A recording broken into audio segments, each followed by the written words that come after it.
માનનીય deputy CM સાહેબની પ્રેરણાથી આપણા ગુજરાત રાજ્યમાં ઓપરેશન મ્યુલ અકાઉન્ટ ફંડ શરૂ કરવામાં આવ્યો. એના ભાગરૂપે માનનીય ડીજીપી સર, આઈજીપી સરના માર્ગદર્શનમાં રાજકોટ ગ્રામ્ય જિલ્લાની સાયબર સેલ દ્વારા એક સારો મ્યુલ અકાઉન્ટ્સનો કેસ કરવામાં આવ્યો છે. એમાં 1930 જો આપણો સાયબર હેલ્પલાઇન નંબર છે, એના ઉપર એક અકાઉન્ટ ઉપર 66 જેટલી કમ્પ્લેન પૂરા દેશમાં થયેલી હતી. આ 66 કમ્પ્લેનના ધ્યાનમાં રાખીને ઇન્વેસ્ટિગેશન કરવામાં આવ્યો. તો આ જો અકાઉન્ટ છે, જ્યોત ટ્રેડિંગનો અકાઉન્ટ છે, ગોંડલ રાજકોટનો, और जय मनसुख भाई नांदपरा કરીને 25 વર્ષનો છે. આ અકાઉન્ટને ઓપરેટ કરે છે. और આ અકાઉન્ટમાં ટોટલ ટ્રાન્ઝેક્શન જો છે, આ જયભાઈ પાસે 6 એકાઉન્ટ છે. એની એક સોમ એન્ટરપ્રાઇઝ છે અને એક જોબ ટ્રેડિંગ છે. આ બંને ફર્મના નામ ઉપર 6 જેટલા અકાઉન્ટ છે. આ તમામ અકાઉન્ટ્સમાં છેલ્લા 1.5 વર્ષમાં 198 કરોડનો ટ્રાન્ઝેક્શન થયો હતો. પછી બીજા આના તપાસ કરતા આનો એક બીજો ઓર સહ આરોપી તરીકે મનીષ છગનભાઈ કામાણી છે.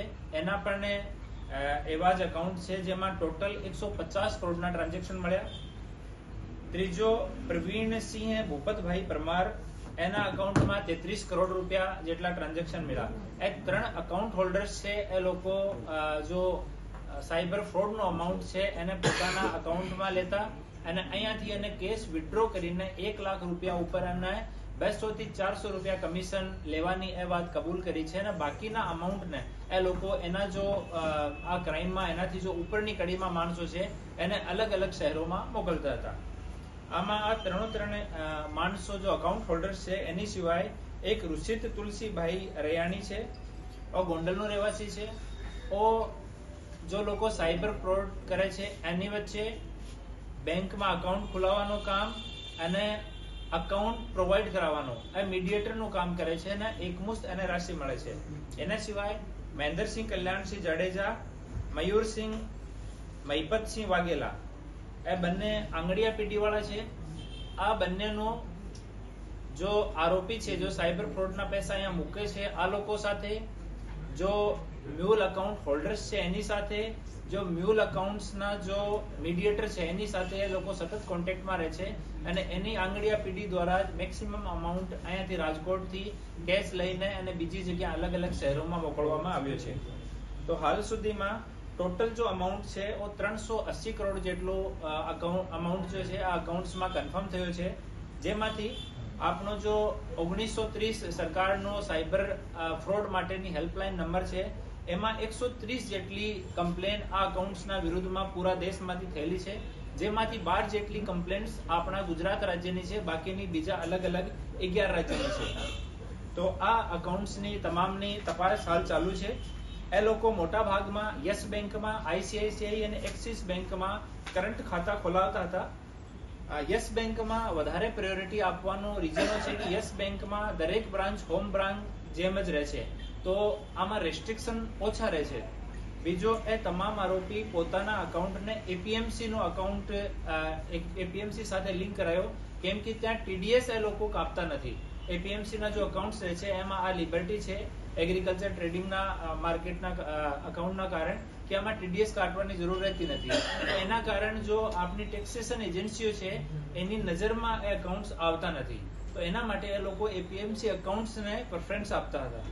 આમાં હાલ 6 આરોપીઓ જય મનસુખભાઈ નાદપરા, ઋષિત તુલસીભાઈ રૈયાણી, મનીષ છગનભાઈ કમાણી. આમાં જય અને ઋષિત ગોંડલના રહેવાસી છે, મનીષ કમાણી રાજકોટનો રહેવાસી છે, પ્રવીણભાઈ ભૂપતભાઈ પરમાર, મહેન્દ્રસિંહ કલ્યાણસિંહ જાડેજા, મયુરસિંહ મહિપતસિંહ વાઘેલા. આ 6 લોકોને હાલ આ કેસમાં અટક કરવામાં આવ્યા છે.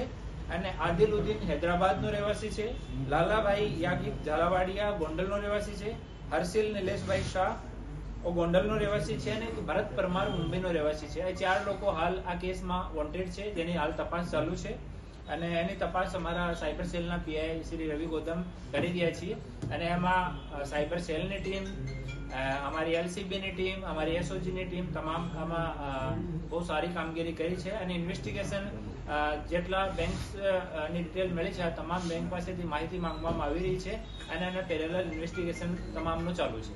સર, આ ગુજરાત રાજ્યમાં ખાતા ખોલતા હતા કે અન્ય રાજ્યોમાં પણ ખાતા ખોલતા હતા? અકાઉન્ટ્સ એ લોકો આપણા રાજકોટમાં જ ખોલતા હતા. અન્ય રાજ્યોથી અહીંયા પૈસો આવતો હતો, આ અકાઉન્ટ થ્રુ એ પૈસાને રોટેટ કરતા હતા, અહીંયા કેશ વિડ્રોલ થતો હતો અને પછી અહીંયાથી આંગળીયાથી કે બીજા અકાઉન્ટ તરફ મારફતે એ ભારતના અન્ય શહેરોમાં મોકલતા હતા. સાહેબ, આટલા કરોડોની રકમ છે તો ક્યાંક બેંક મેનેજરની પણ પૂછપરછ કરવામાં આવશે, કારણ કે બેંક મેનેજરના જ આવડી રકમ ટ્રાન્સફર થતી હોય અથવા વિડ્રોલ થતી હોય છે. આમાં જેટલા સ્ટેક હોલ્ડર્સ છે આ તમામ સ્ટેક હોલ્ડર્સના ઓફિસેસમાંથી અમે માહિતી લેવાની ચાલુ છે અને વેરીફાઈ કરવાનું ચાલુ છે.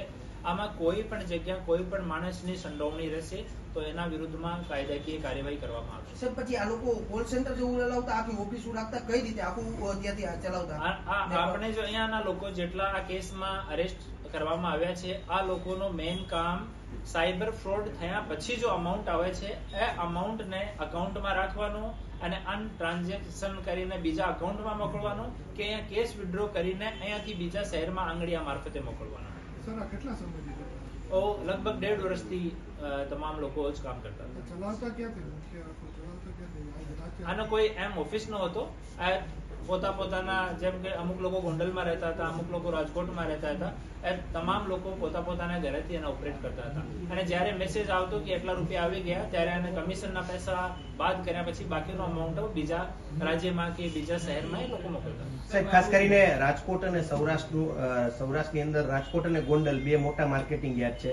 ઘણી બધી પેઢીઓ પણ આવેલી છે અને આમાં એમો મુખ્ય એ જ છે. તો હવે માર્કેટિંગ યાર્ડની અંદર કોઈ તપાસ કરે છે? કારણ કે જસદણ, રાજકોટ, ગોંડલ બધા યાર્ડ મોટા છે.